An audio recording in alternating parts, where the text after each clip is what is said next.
are offering, but also provide, you know, a little bit market rate as well. So there would be some units that would be at market rate, but then there'd also be a third of those units that we could put somewhere in between. And when you have all three of those types of income levels together, they said it's very, it works out really, really well to be able to obtain those fundings through the state and government, and also be able to provide that so that these houses help with how much it costs to keep these ones available. So I think that was all that I have on the presentation. And I don't know if anybody from the council wants to speak first, or if we want to start taking comments. So, yeah, let's go with questions from the council, and then we'll, once, if you guys have any questions that we can answer, then, we'll do that first. Okay, well, let's start with Councilman Bellinger. Just looking at acreage around town and whatnot, how many acres does the current Heritage House take up of land, give or take? Do we have an idea? You know, I've been asked that before, and I forgot to look that up. Because we've got, We're assuming it's right around in the 3 to 4 acre Yeah, range. I think it's right under 4, because they have about 42 units, I believe. I can look it up really quick while you guys go through some questions to confirm. okay. So to get the best situation that you just expressed with the different levels and whatnot, is there a certain acreage size that we would possibly need to facilitate that development? So any of these Ideal types of, situation anyways. yeah, I mean, and that really depends on what the community and what the councils and planning commissions are looking for. I mean, if we want senior housing, in most case scenarios, you're gonna wanna build single family and single story. Unless you wanna do an elevator, or they do have ways that you could do like the half stair where they don't go up as high. But if you're looking at probably less than 50 units, 50 or less units, because that's the number we've had thrown around, 30, 40. It's kind of getting a little larger, and that suits fine. Probably 2 to 3 acres. And so at this point, the only property in town that's that large is the auction yard property. The old auction yard. Mm-hmm. Also just dropped it, sorry.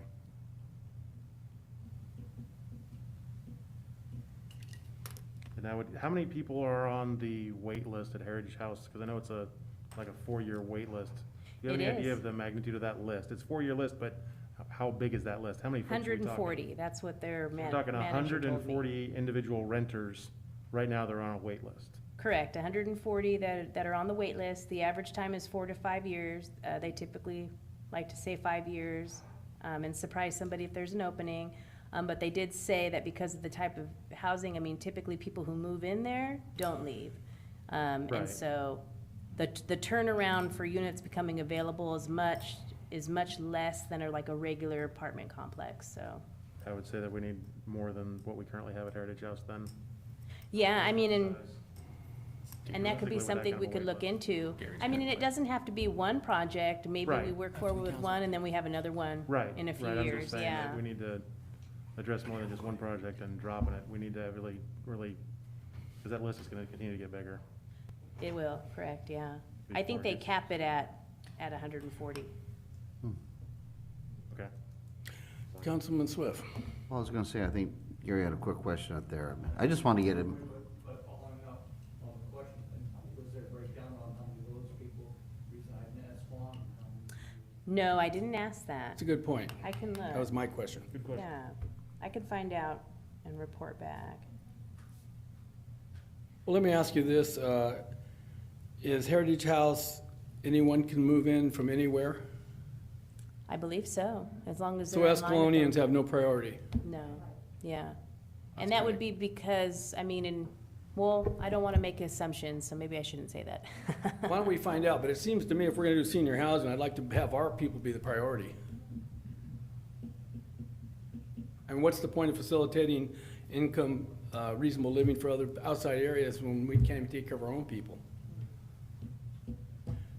I think it depends upon where the subsidy Money's comes coming from. Is that what it is? Fox, you Yeah, have a because question? if it's coming from a housing authority, the housing authority is the one that's supplementing the income, and they may tell you you can't restrict. That's one thing we have to look at in picking somebody to do that, They're does it for us. countywide, and they have Yeah. a list, yeah. Go ahead, Danny.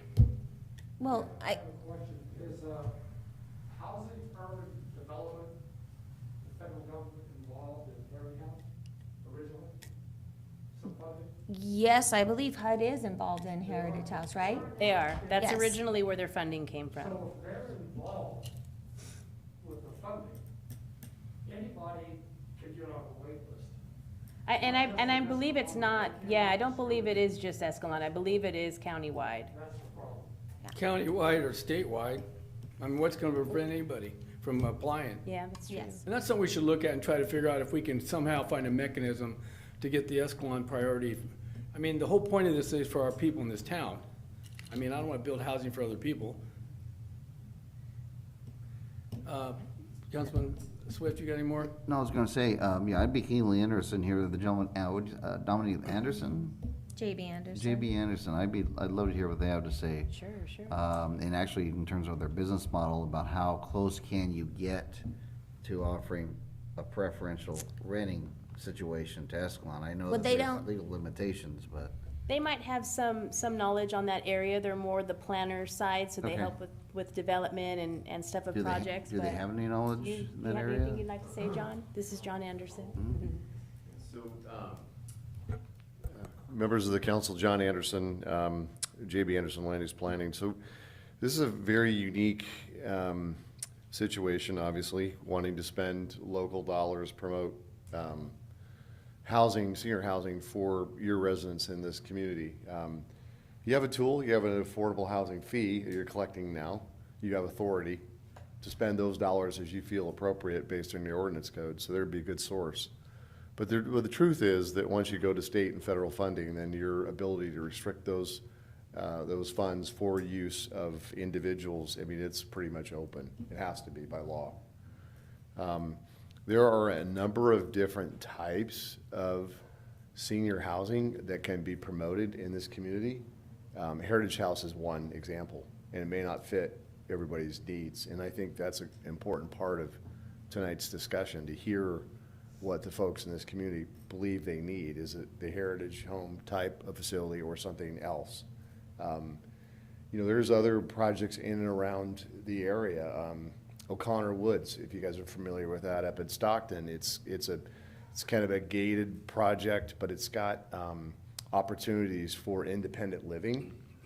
But then in addition to that, it's got, you know, apartments, and then in addition to that, it's got a rehab center, ambulatory care.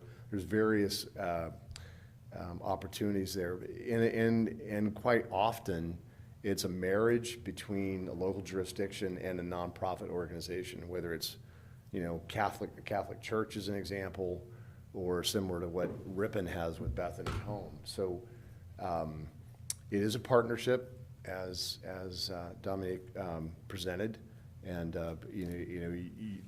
my understanding is the purpose behind this workshop is to kind of hear what the community is saying and what they believe their needs are. What's important here is, and Dominic said this, you guys aren't building the project. You won't build it. So what you're trying to do is put together a list of criteria that it meets the community's goals and that can be used to attempt to market that type of project to a developer or a series of developers that might come into town to meet those goals and objectives.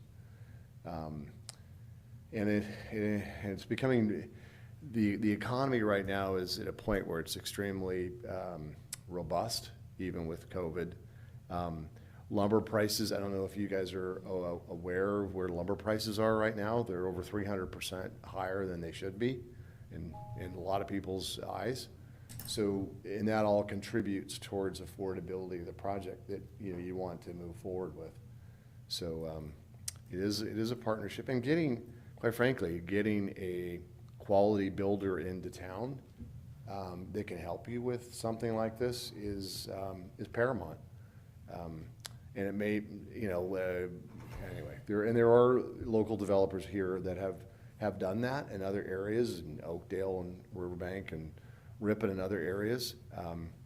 But again, you have to set up what those expectations are through this process, and that's extremely important. So that'll help Dominic and and Tammy convey to the folks, you know, that are coming to the counter as to what the expectations are. So it's extremely important, so. Anyway, I'm here to listen and obviously add some additional comments if I can. If you will allow me to do that, that'd be great. Not a problem, thank you. Thank you. All right, now are you done? Yep, that's, I'd just like to wait for the input, so that'd be Okay, good. Well, I wanted to hear from the council. Are you, Vice Mayor? Yeah, I think Dominique kind of framed the discussion tonight. You know, what are the needs? We need to know what the community needs, what they want, and then we can move on to what are we gonna build, how do we fund it, who's involved. So I would like to get that feedback of what the community thinks the current needs are, or what you think we're gonna need in the future. You know, we have examples like Bethany, we have Dale Commons, you know, you have all these areas around us, or these facilities around us. So we wanna see what would be a good fit here in Escalon and would meet the needs of our community. So, say open it up. Okay. So I would like to allow Ann Shaddix, our appointee on the Commission of Aging. She did put together a small paper for you guys that she would like to share. We can allow her to talk first. Okay, I'd like to say something before she starts. Oh, Ann. sorry about that. It's all right, I'd like to get my 2 cents in. Ann, before you start, what I understand to be the main concern amongst the locals, from what I've heard and been told, is the majority of these seniors that are moving out of our communities because they can't find affordable living in this community. That's what I've been told by numerous people. And they don't want to buy a house. It's been suggested maybe they'd buy another home at a lesser rate. That's not their wish that I've heard from these people. What I've been told is they're hoping to find a place they could rent that's affordable in the town so they could stay in the community. That's kind of where this all started and where it's at. So if you want to identify the thing, I think it's affordability, and that's going to be, in my opinion, the top of the line of what people are concerned with. I mean, we can wish and hope for what we want, but if they can't afford it, it's not going to do anybody any good. So in my mind, based on what I've been told, the most important thing is affordable.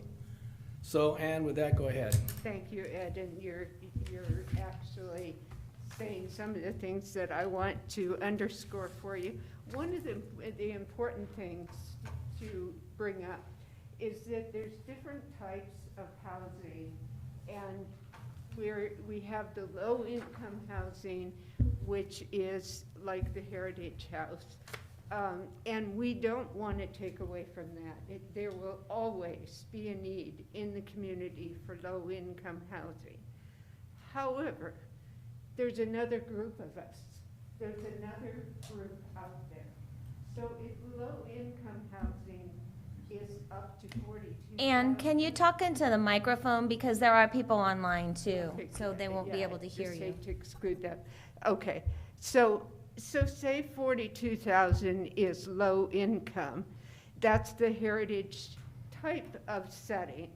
We are asking for plus, dollars up to 50,000. Because what's happening is we have people here that are selling their homes and having to move to Modesto because there's no place here for them.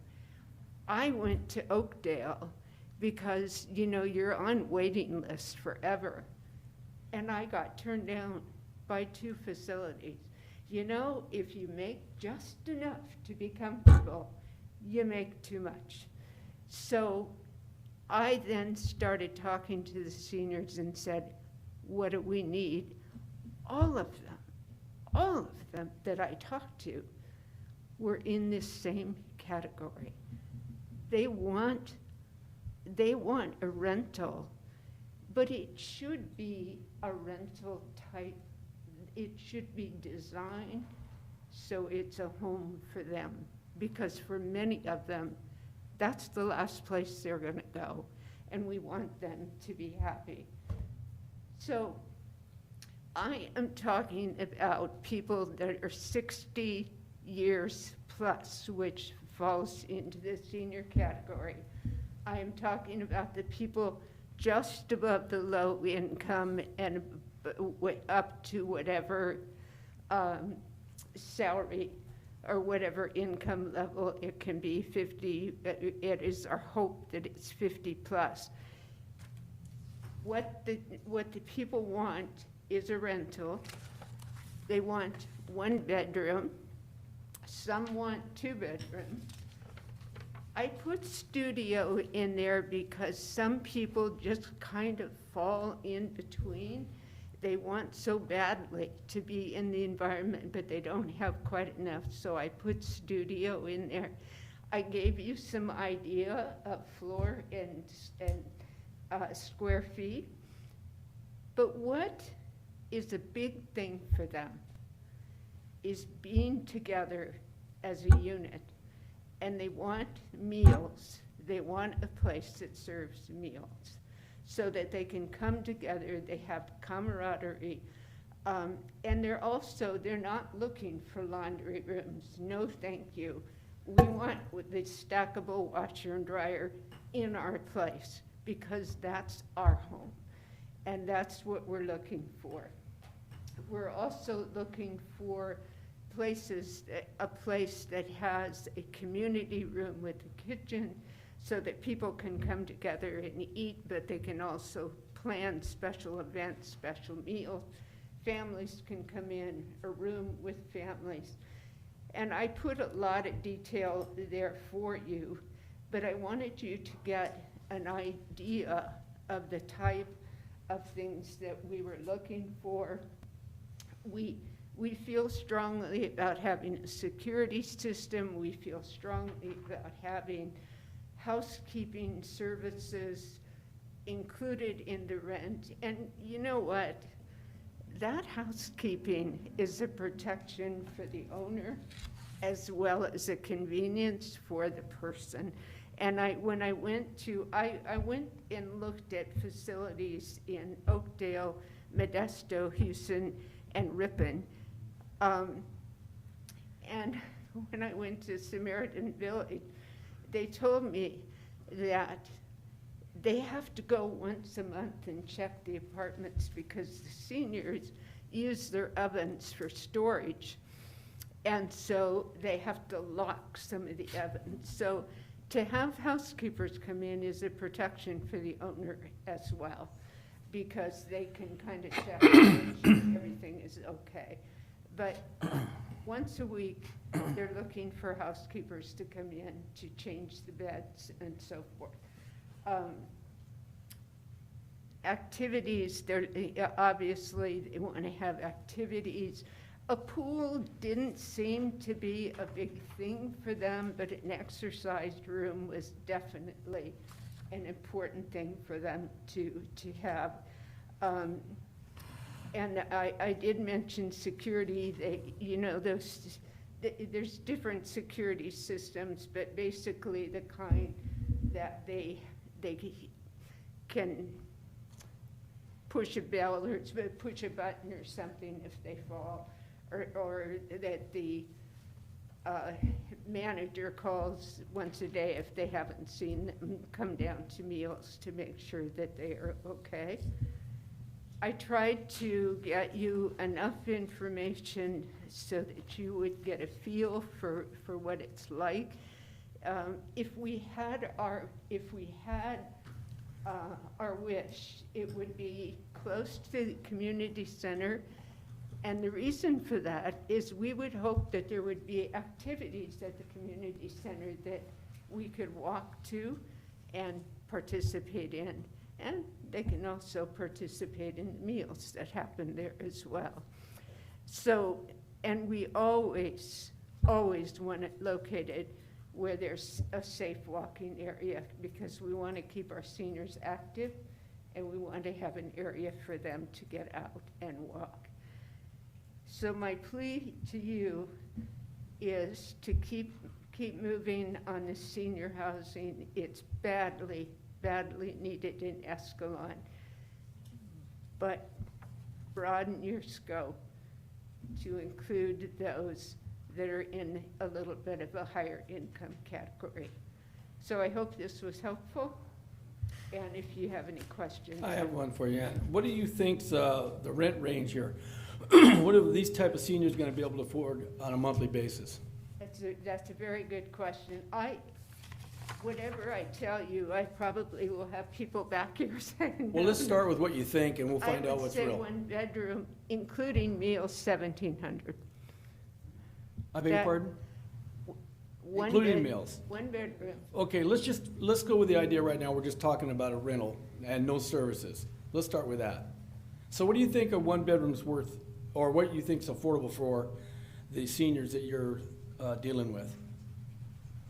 What do you think it's worth? Yeah, the One rental. bed- That's what I said. I think, But Ann, I'm not talking about the services accompanying the unit, I'm referring just to the unit itself. If you were to get a rental and it was one of these sizes you're interested in, what do you think the rent range would be? Without the service and all the other stuff we're talking about. if we had everything on that list, No, but we're not. We're talking about, right now, we're talking about a rental. A rental that would I'm facilitate. only talking rental. I am not talking. I understand, but Ann, I want to get away from the idea of all these amenities you brought up. Let's talk basics right now. How much do you think a one-bedroom rental should go for the seniors? If it didn't have services. That's what I've said, yes. Okay, seniors. Subsidized or non-subsidized? No, we just want to, I want to get some parameters He's trying to here. get like what the range is. Exactly. 800 to 1,000 is And I what think they're that's not telling me. unfair. I think that's not unfair. Okay, 800 to 1,000 sounds reasonable, actually. Now, if you added the amenities, obviously it's not going to be 800 to 1,000. I don't know what they're going to be because I'm not in the business of facilitating those types of services. We'd have to do some research on it. There are, what's that place in Manteca, Commons or whatever it's called? Dale Commons. Yeah, now, do they have facility there that would be affordable renting? Do you know what their units go for? Yeah, They're not affordable. no. Okay, so that's out. But I So was Dale just- Commons is the one in Modesto, though. I don't. Dale I'm- Commons. Well, there's okay. one in Manteca Is- as well, but it also has a memory clinic. And I think they have skilled nursing, the whole. Right. They have everything. Okay. there. All right. Those are, what we found, or what I found when I traveled around, is it's the meals that kick up the price. Oh, absolutely.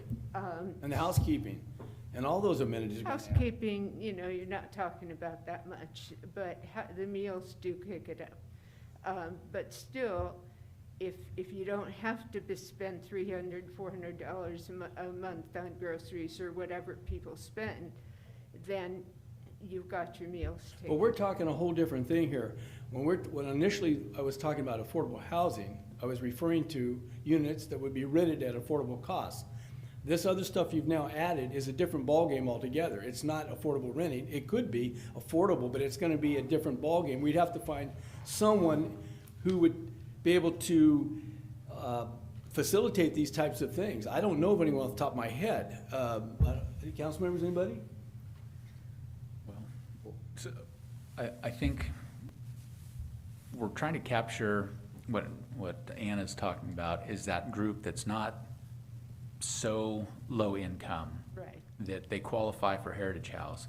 There's that middle range. You're not so affluent that you could pay $3,000 a month or $5,000 a month and go to a Dale Commons or something like that. You're looking for something that is in that fixed income, Right. comfortable living, and that's, and I think that's the right approach, or that's the missing piece that we need in town here. So I think rent-wise, it's a reasonable rent, maybe a little bit lower than market, but targeted to the 60-plus age group. And I think maybe they offset the cost of the rent by providing amenities where you would pay additional for food services and the security and everything else. So I think between all of the things that they could provide to somebody living there, they can kind of offset the cost of the rent depending upon what amenities you purchase and probably come up with a number that's somewhere in that $1,700 to $2,000 a month range. Finding somebody to do that might be the challenge, but they're out there. We just need to know who to target and who to look for. So I think this is very beneficial because it focuses our efforts away from just the Heritage House, but focuses on another need that's out there that the community wants. My experience has been with my grandmother, Minnie, when she moved to Dale Commons. And it was, you had everything that you needed there. There were apartments, there was a large community area, dining where you could all get together, TV rooms, and the level of care was dependent upon the individual. So they had nursing staff there that was able to help you. So as you needed more assistance, they could provide that for you. So you could really stay there for, you know, from retirement age and just not wanting to take care of the home. You wanted a rental, you wanted some amenities there, and you could come and go as you please. And as you got older or needed more services, you could still stay there and they would provide it for you. But that was very expensive. It's a very expensive facility. And it gets more expensive the more amenities that you need or the more assistance that you need. So but that sounds like what we're kind of targeting here. Right. You know, something that can accommodate people for a longer period as they age from retirement on up. Location-wise, what you're describing is the 19 acres that we have right next to the community center. That's where the expansion of the park is supposed to go, but it's 19 acres. So you could put a facility there that could handle pretty much as many people as you wanted, and they'd have access without crossing streets, without having any kind of, you know, barriers to getting to the community center and any activities that might take place there. So we probably should kind of consider that as a property that we own and money that we have to be able to assist with that type of a project. So, just a thought. All good ideas. My father-in-law was in a facility in Houston, and it was $5,000 a month. But he had all that. They took care of him, they fed him, Yep. they did his care for him. I mean, but it was $5,000 a month. So I don't know who could facilitate something like this. We're gonna have to do some research, and some of what Vice Mayor had said about looking at the land out there for the park is a possibility. I don't know how that's gonna work out. We can look at it. I understand how important is the proximity to where you guys wanna function in terms of your eating and your activities and so forth and so on. It makes sense. I just don't know how that's gonna affect overall the park and how its plan is. Something we're gonna have to look into. Councilman? Yeah, I was gonna say, you know, to me, now that we've got a rough battle plan, I'd love to go back to the planners, you know, the Anderson, and say, what do you think about this and the feasibility of finding a developer? Does this make it more palatable, less palatable, you know, with this set of circumstances? We're gonna have to have some sort of incentive, because no developer's gonna go out there and give you the world. That's why we have property and money. We have Oh, yeah. property and money, and those are good leverage points We that might we need to could play those use, cards. So but we're gonna have to figure out I'm how. just gonna play devil's advocate, or not really gonna play devil's advocate. I'm just gonna caution that if you use the parkland, the parks impact fund would have to be paid back for whatever portion of land you use. Maybe that's. So all. there'll still be a cost for that land. Who owns the property between the church and Arthur Road there, and how much land is there, you think?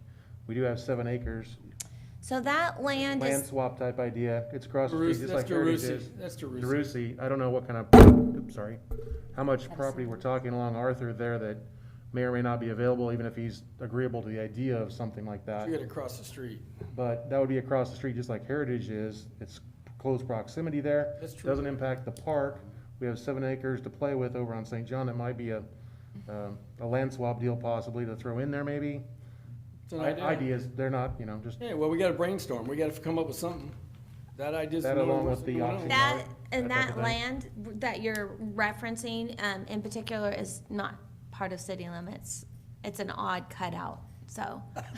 And But now that you've mentioned it, we will look add it, Yeah. because we do plan on doing that municipal services review, and so. That might be one of parts we want to We can incorporate. definitely look into it and see. Cleaning it up.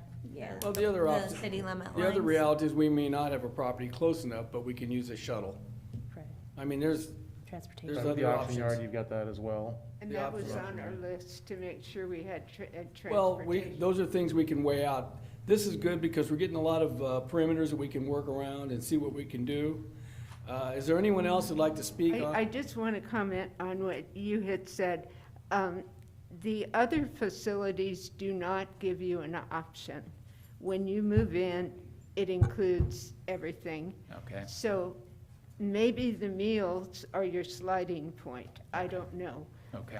So to where you give 2 meals or you contract with the restaurants in town or something. But I thought your idea of giving people options was good because that is not possible in most of the places. Oh, that, Okay? yeah, I Thank appreciate you. that.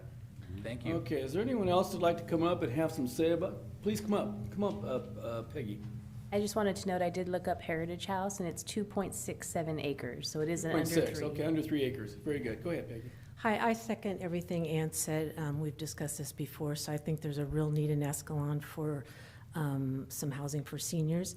And I just invite the council, like Jeff said, that he had visited the place where his grandmother was, but the rest of the council, similar projects I think that we're talking about would be Samaritan Village, and that's in Houston. They have the same size town we have, and they have an excellent facility there. My former mother-in-law is going to be moving in there next week, and her rent will be $3,000 a month, but that will cover absolutely everything, all meals and all the amenities. They have an amazing facility there, and so if you haven't been there, just to go to just see kind of what we're talking about would be a great thing.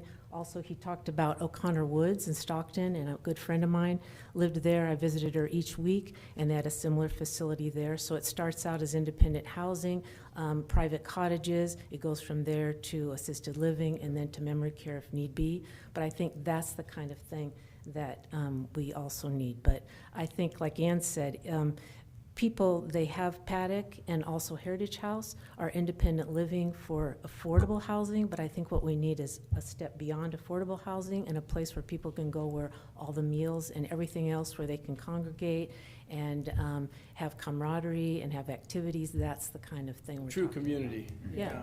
The one in Houston, is that private, who owns Samaritan House? It was also a partnership like he talked about. It was the city of Houston who originally gave them the land Okay. to do it, but there is a gentleman from what I did, yes, he put a lot of money into it, yeah. So, and I know that, just like Bethany Home, there's a partnership, and so I think that we could look into something like that to see who else might help. So the Samaritan Village, is that, It's right on But Fox Road. it's kind of a campus with hospice house and then, Yes. There's Okay. 20 Very acres. large facility. okay, that's, my grandpa Hagan was there, my grandma was there. Yeah, so that's just a, Yeah, and we were focused on the hospice. Oh, okay. Fortunately, the hospice part of it, but that's exactly what, when you start talking about our needs, you can move in there when you downsize. each time you go up, yeah, exactly. And this place that she just rented, it's just amazing. It's wonderful. And all the amenities that she's gonna have, I mean, it's, I think that's what seniors want once they move out of their home. They want a place that they can call a community, where they have other people their same age that they can do activities with. So I think that's what ideally we would like to see. Is there any kind of subsidy or does any kind of insurance help offset any of that cost, or is it? No, in her case, I mean, she's on a very fixed income, but what she gets from Social Security, and then she has a home that she's selling. So when she sells that home, all the money that she makes on the sale of that home, which prices right now, this is seller's market, so she'll put that in the bank, and she's 92, so the rest of her life, we know that she'll be able to make up the difference between her Social Security and what she's gonna get from her house. So I think there are a lot of people in that same situation who have homes, and they wanna sell their home, but they wanna go somewhere else, And with their fixed income plus what they get from the sale of their home, they could afford something like that. Absolutely. Yep. That's a great way to go. Fred Denhart lives there as well. Yeah, it's really, and so anybody who hasn't visited that, you might just check it out. They're very, they would give anybody a tour, and I think it would be something that the council could, especially since they're the same size town as we are, and we don't have to have 240 units like No, they have. no. But you could do it on a smaller scale, half that many units. I just wonder if that number reflects the affordability though, Peggy. They may have a number of building units they need to make it all work. I don't know. I don't know, that's, Maybe staff could look into it. Maybe staff could communicate with the staff at Houston. Sure. And get some feedback on how they structured that, and we can hear about it. Sure. That'd be great. yeah. Thank you, Peggy. Is there anyone else who'd like to speak? Come up, please, to the podium. Thank you very much. Just to follow up on the Samaritan House, I think Mayor Alves, we have a mutual friend that lives there, so I don't know what he pays. I can ask them. Yeah, so I think for some, if they have a kitchenette, they can cook if they want. Samaritan House, they can go down and have 3 meals every day. So I think the range of what we're talking about or what the city should consider is like large. Some may recall about 2004, 5, or 6, Mike DeRusi did want to get a hold of that. He has 47 acres there. He was looking at Eschaton, 47 acres, every amenity imaginable, staff on site, a pharmacy, mental issues when you begin to age like myself. So that's right there at Arthur and 120. So Eschaton, I believe, is a 503C. Now, whether or not they want to entertain what the citizens or the council can come up with, if it fits what they want to do, it may be very well what Mayor Alf said. They may have to have so many units to make it pencil out. That was the But- problem we ran into last time with them. We had that, and the specialties, they wanted, the owner of the property wanted to have a set of the units set aside from everything else, and that's kind of the stumbling block we ran into. So there's some issues there. Yeah, so that was the property owner. If they're a 503C, that would be the partnership of a developer or an agency to be able to make that work. Other than that, if you're looking at about 2 or 3 acres, again, maybe Eschaton or a builder would go for that size of development. But anyway, thank you. Yeah, thank you. Is there anyone else out there who'd like to come up and speak? Please come up. Gary Haskin. One thought that keeps going through my head when you're talking about the size of these projects. Right now, if we have small project, medium-sized projects, but if we get into a large project, and I'm not saying it's good, bad, or indifferent, but it will change the nature of Escalon from a family-oriented community to a senior-oriented community. So it's just something to keep in mind as you're thinking about the size of these units. Well, yeah, the balance could be a problem.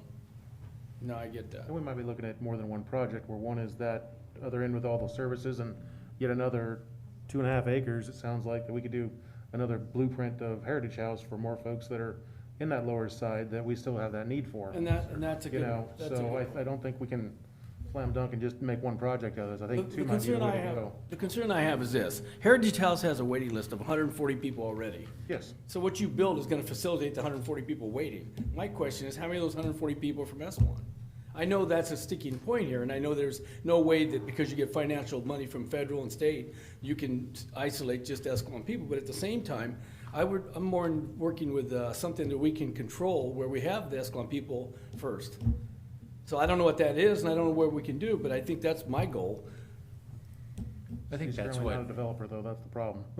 Well, we'll find some, we're gonna look into it and try to get some ideas worked up. That's what this meeting's for. What'd you say? I think that's what Ann is, the project and the scope that Ann is presenting based on the input that she's received from seniors in the community, that does seem like it's a possibility that you could, maybe not restrict it, but certainly give preference or priority to a local resident.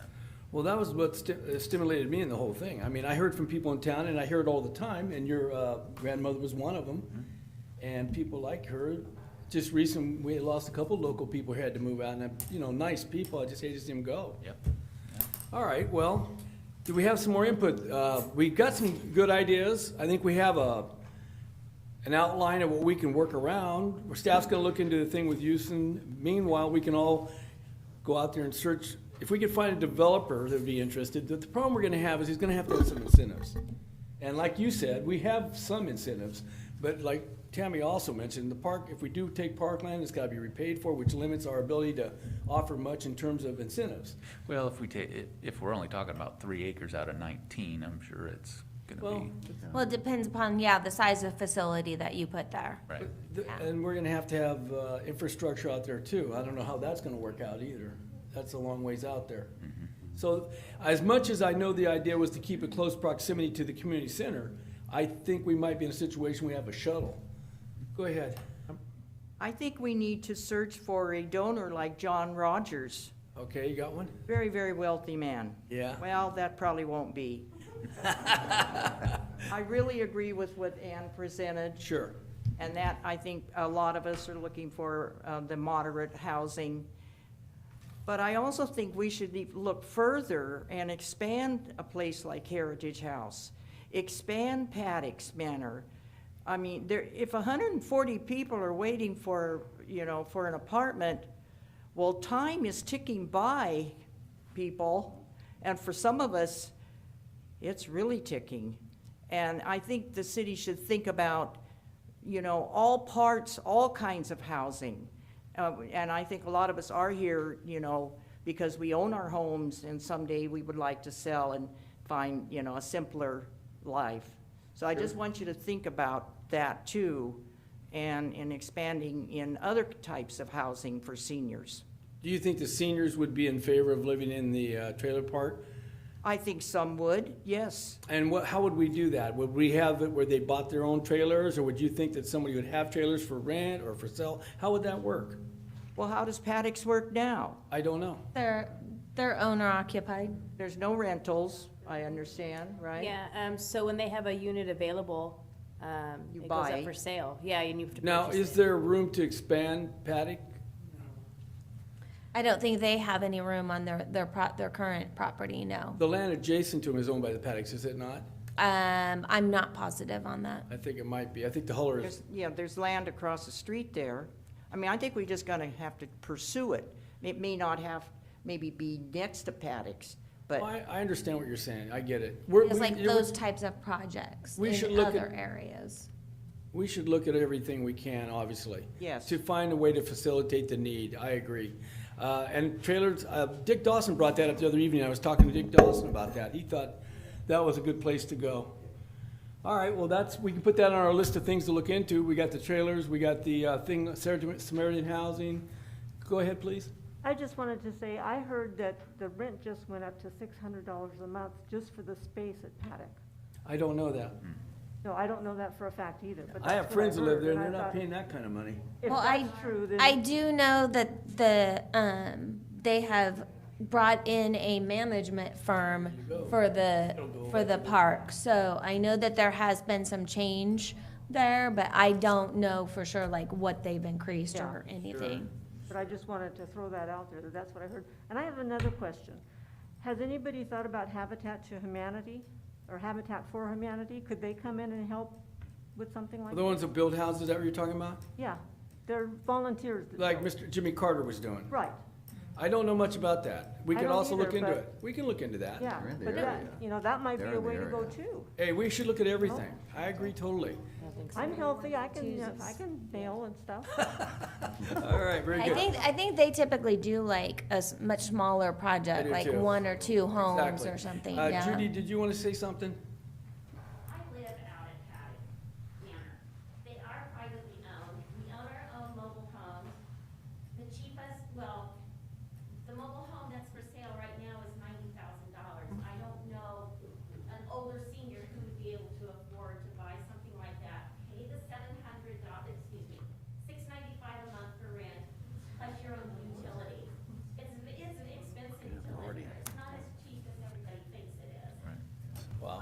It went up quite a bit. Yeah. That's pricey. But Yeah. county does, the rumor in the park, the damn property sold. That's the rumor in the park. I'll go public with that. That's the rumor that the property has sold. And we're gonna have a newer management company. And we have no idea. We have no amenities anymore.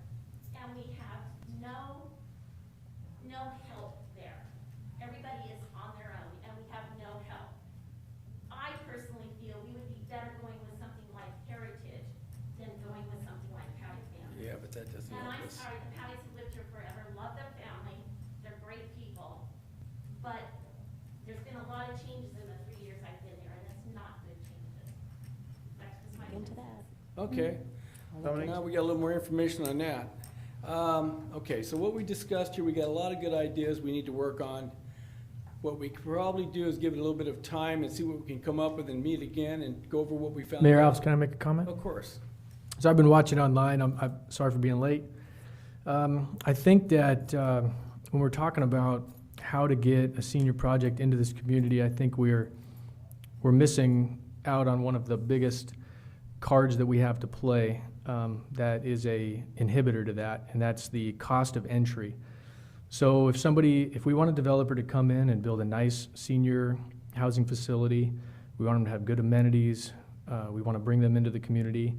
I've heard a few things, and I'll address one. It's that Mayor Alves keeps bringing up, which is a good point, about how are we going to ensure that Escalon residents are going to have access to these homes. And the reason I want to talk about that is, if you're going to, if we build something and people buy those homes from out of Escalon, they've now become part of Escalon. That's how a community grows. Escalon didn't always used to be 8,000 people. It used to be 1,000 people. It used to be 500 people. Then it grew. And those people get incorporated into the community, and they continue to make this community a nice community. Another thing that we have to think about is, like I said, the cost of entry, economies of scale, things that developers look at. How can they make money on a project? As much as we seem to talk about how can we make it so that the city benefits, but the developer, will get as little as possible and we get what we want. I want to talk about the fees that the city charges for developers to enter into this market. You have multiple fees. You have developer impact fees, you have connection fees, you have all these things. That's really what we can affect up here. We can talk about what we want, and we want transportation, and we want to be here. We have to talk about the cost of entry. A developer is not going to come here, as we heard from a gentleman earlier about the cost of lumber being 300% higher. That's a inhibitor to building. It costs so much. So if you want to build, it's going to cost the customer. We as Escalon, the city of Escalon, we're the customer. We want senior housing. We've got to be willing to pay or use our abilities to make concessions and work with the developer. I guarantee you, we could have senior housing in this community within the next 5 years if we would lower our developer impact fees significantly to a point where a developer would go, that's now attractive to me. And here's what happens. We don't have to worry about what amenities they're going to have and if it's going to be good for us or this or that. The developer's job is to build something that is high quality so they can sell it. That's the basics of the economy. I just feel like we're talking in circles about this, and I feel like this conversation could go on and on and on and on. The cost of entry in this town is too high for developers to want to build. We have the ability to affect that, and that's what I'm calling for tonight. We need to find a way to reduce the developer impact fees such that a developer will be attracted to this community and want to build a quality project. Thank you. Councilman Carmage, what we were discussing earlier was rentals, not so much to sell them for people. What the people were asking for was rentals that were affordable, and they came out with some prices, and the prices seemed fairly reasonable. I mean, $800 to $1,000 for a one bedroom is not, that's fair for a rental. If it's nothing elaborate, it's not a Taj Mahal, but it's a clean, safe place to live. And then they also mentioned they'd like to have some amenities, like meals, daily cleaning area, a community center. But again, this is more like a community, a senior community. Not so much people are going to be buying these houses. So what we need is a developer or a organization that will build a small community for seniors, and it's not gonna be for sale, it's gonna be for rent. And that's what we were discussing this evening about. We didn't really get into the fact we're gonna build a bunch of housing for seniors. I think their point is that they want to rent, not own. Well, regardless, if you're gonna build something and you're gonna build it as a rental, you need to see a return on your investment. Your ROI has to make sense. Whether you're gonna sell them, you know, like if we were to build a house and flip it, you gotta see a profit. If you're gonna build a development and rent it out, it's gotta make sense. And what I'm saying is the only thing that we can do up here, we're talking about stuff that we cannot necessarily affect. What we can affect is the cost of entry into this community.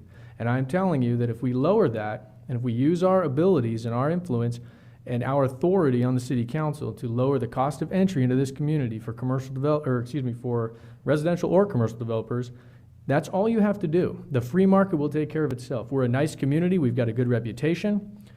We're safe. It's a place that people want to build. The prohibiting factor is the cost of entry, and that's what we can affect. And that's what we need to be talking about. We need to be talking about the cost of entry into this community. The developer impact fees, the connection fees, on and on and on. If we can do something to make it more appealing for a developer, they will seek us out. We don't have to be doing else. I had a meeting with Bethany Home. I set up a meeting by myself. I went out there to Bethany Home in Ripon, and I talked to their entire board. It was me and like 15 other people.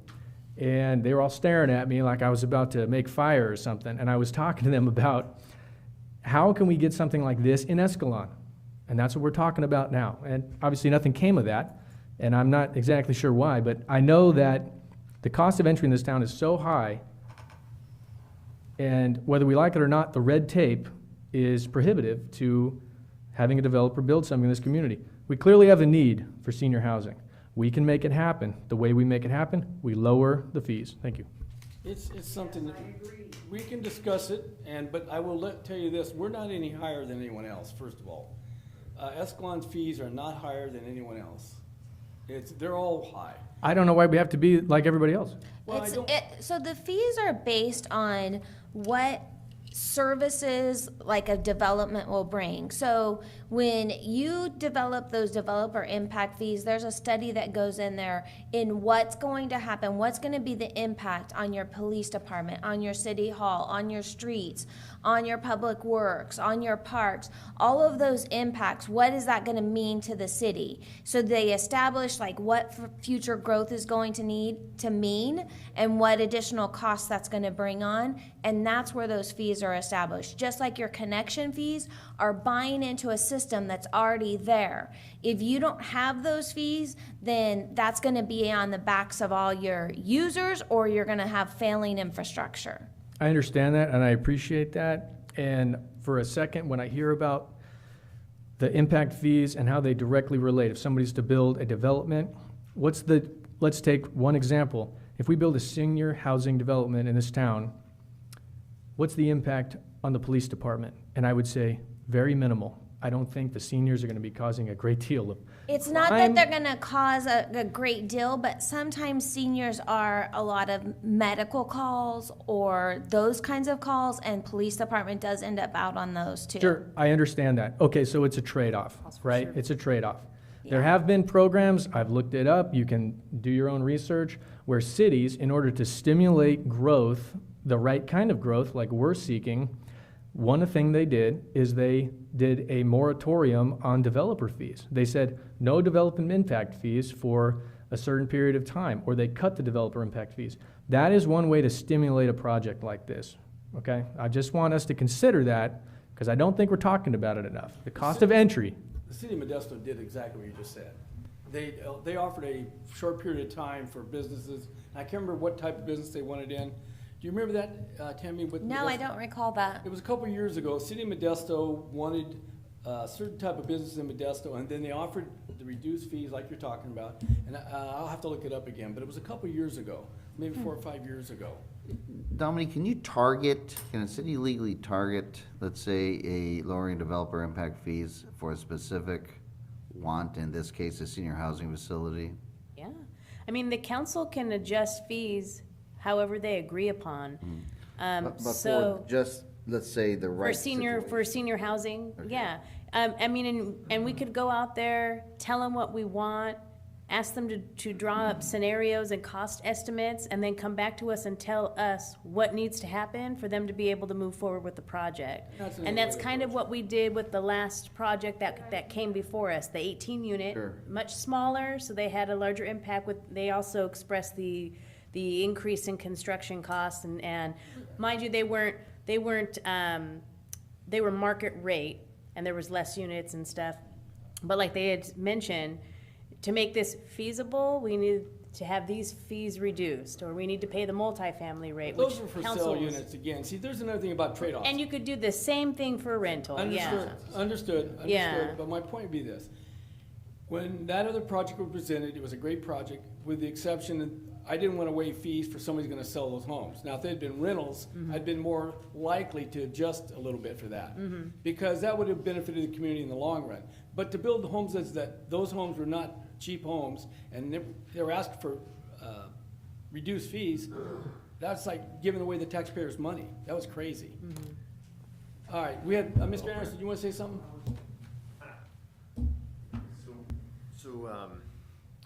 Okay, so Escalon has something that's unique in their fee structure that a lot of jurisdictions don't have. And you've got an in lieu affordable housing fee that's like $21,000 a house. That, you can't find that in a lot of the jurisdictions within this local area. So that is very unique to what this city is doing.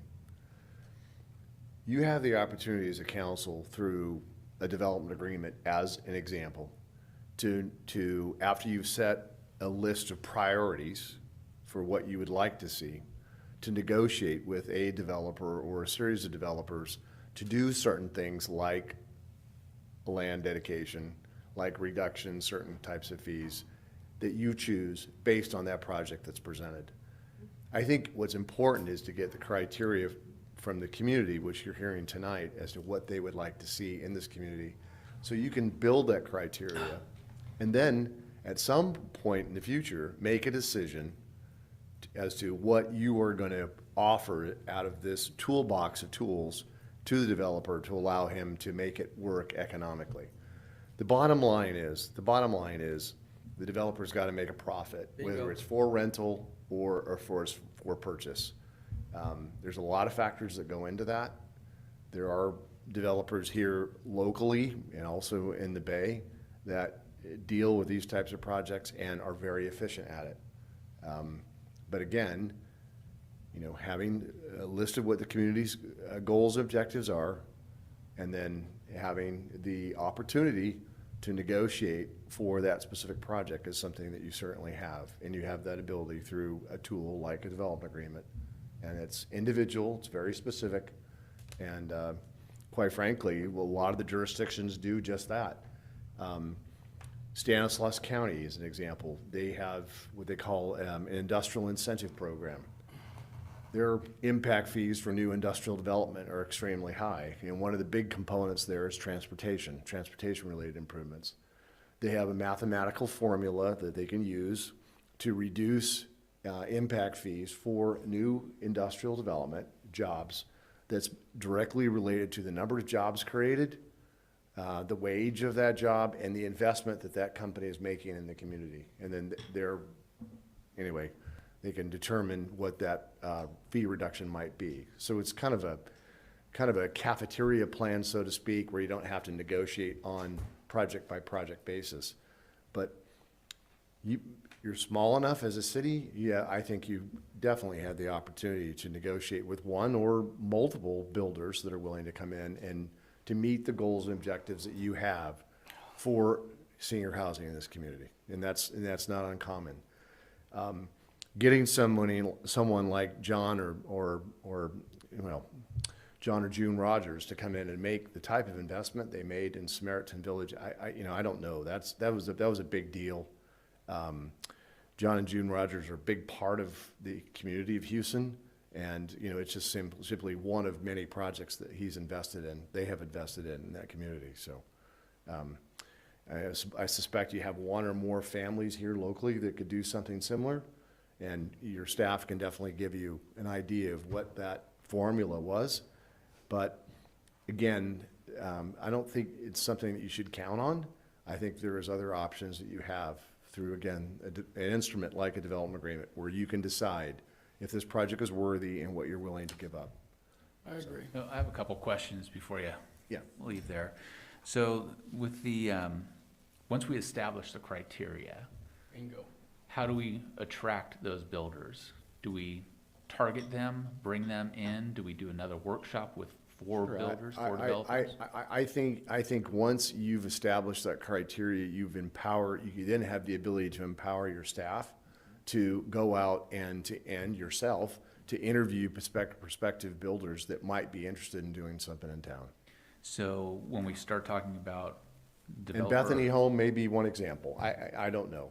That may be something where they the demand is here, but they investigated and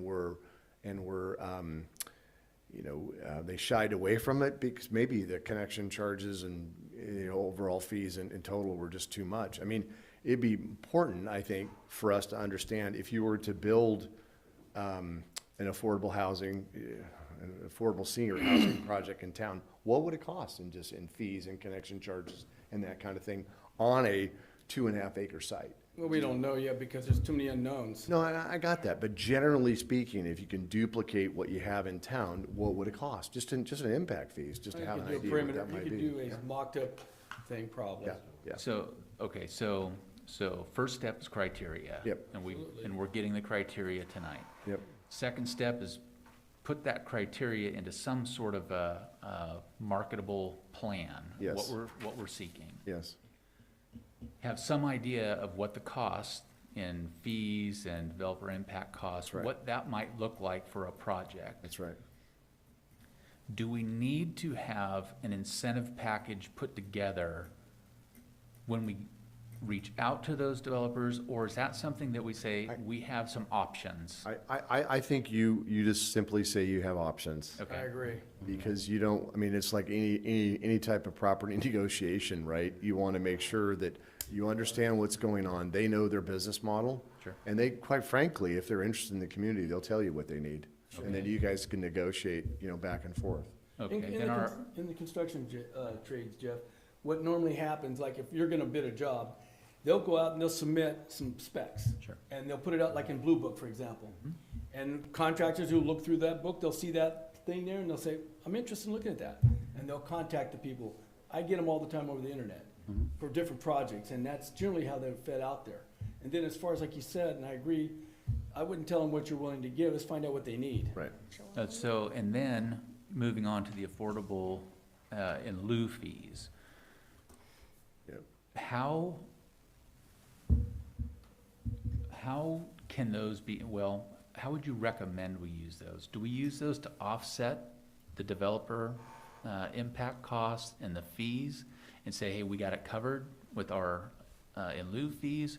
Or are we using that in some other manner to incentivize the project? So one of the things that you'll have to consider when you reduce, not necessarily defer, because ultimately they'd be paying it, but if you, and contemplating reducing and/or giving fee waivers, you've got to backfill that somehow. Because the demand on the services, whether it's water, sewer, storm drain, whatever, is going to be the same, and it is going to be an impact. We used to have this tool called redevelopment, and we were able to use the RDA tool to do that. We no longer have that tool. So you got to think about that. And what most jurisdictions will do is they'll push out the time frame upon which those facilities would be needed, thereby affording the opportunity to have a larger population. Anyway, the math works out so the reduction can work without having to increase fees to anybody else. So, Okay. but you're right, Gary was right. So you'd have to increase population to accommodate that, at least under that type of fee scenario. But you'd be working with, I'm not sure who your fee consultant is, EPS or Tausig's office or whoever. Tausig's Tausig's the office. last So time, yeah. they have formulas that they've used in other jurisdictions that can help you through that equation, so. That gives us some good options, Yeah, though, and plus it gives us a kind of a roadmap forward on what we need to do on our end to actually go out there and market this, so Right. I appreciate it, thank you. All good questions. I would say one more thing in response to that. I think that if we do move forward with this and we actually put together a marketing plan and an incentive plan, which we've talked about but we've never done, I think there's a real possibility that in the immediate future, on paper, the city it'll look like the city takes a loss, right? But you have to think long-term. So if we reduce fees and the city doesn't get that impact fee into our funds, so what happens? Okay, so we take a loss right there, and there's impact on our services. Well, what's the long-term effect, right? If we build a nice community, or we find develop, build a nice community in this town, it's gonna be there for 50, 100 years, who knows? And long-term, it's gonna pay for itself multiple times over. You're gonna bring great people into this town that want to incorporate and be a part of the community. And so again, I am highly in favor of us creating an incentive package that we can take out, or at least something we can take to incentivize a developer. Okay, well, is there anyone else there has any more they'd like to say before we wind this down? I think we've gotten quite a bit done. I think we've set some good perimeters. I think we have a roadmap. And what we'll do is we'll try to double back on another meeting, and go ahead. Thank you. Really good ideas tonight. I enjoyed listening to all of it, and especially how it was summarized by the developer over here. And I think the roadmap is clear. It sounds like there's 2 or 3 different avenues that we could go, whether it's HUD and low-income moderate housing, where the in lieu fees can be used, and then everything on up. But once you've categorized those and said, you know, these are the areas we want to explore, or we just want to look at this one, then you can make determinations on what kind of packages you want to present. There was a project that got voted down here several years ago over La Mesa. You remember that? There was 9 units there. One of them was going to be management. It was a gated community. There was problems with the road, you know, as far as setbacks and the way that area was constructed, and that was just one thing. There was a developer there. The other area that I would point out is the church over here off of Escalon Balata. They came to us before they changed the name. I don't go to it, so I don't know what the name of it is. But behind it, they've got a lot of property. And they were proposing a 6-unit special needs dwelling for, I guess, their parishioners or anybody else that wanted to use it. They had plans. They were looking for funding. They may be somebody that we could reach out to, that we could look into partnering with them. So I don't know if anybody's thought about that, but I just thought I'd throw that one out there. Well, it's worth looking into. I think, All right. I think one more thing. Sure, go ahead.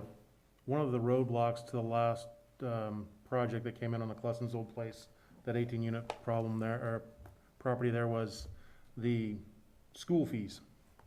Even though it was over 62, they weren't gonna budge on the school fees, and it wasn't a small amount of money. What kind of effect can we do to leverage the district when we're gonna put an absolute senior project into this town? I wonder if it applies. Nobody's going to that school. So, Nobody's gonna go to the high school. They're not gonna do anything. They might show up to a football game. That's about it. I yeah, think we need to somehow convince our city schools to not be charging those fees to a developer that's gonna put a senior project I don't into know our if they town. have a legal right after that. so they were following state law, and I looked it up because I was shocked too, but the state law for schools requires projects to be over 35 units, or they have to pay the fee. And then I believe after 35, they drop it to where you can pay a commercial rate instead of the single-family rate. And so they were having to pay the single-family rate on less than 35 units.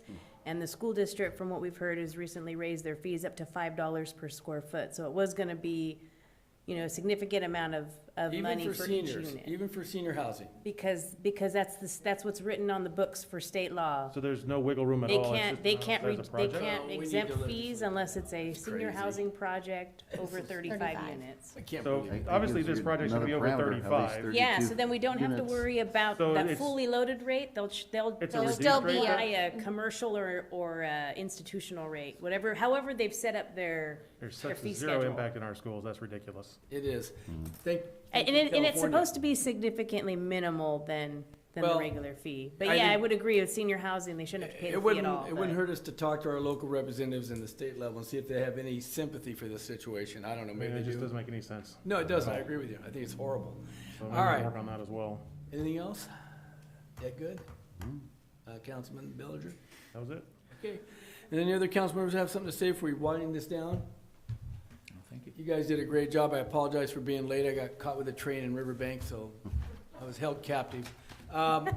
Ladies, before everyone leaves here, let's try to set another time to meet, to follow up on this so we don't let it slide and we get some more feedback. By then, we'll have some information that will be gathered, and then we can chew on that for a while and see if we can finally come to a point we can move forward. Staff, what do you guys think about another meeting and when?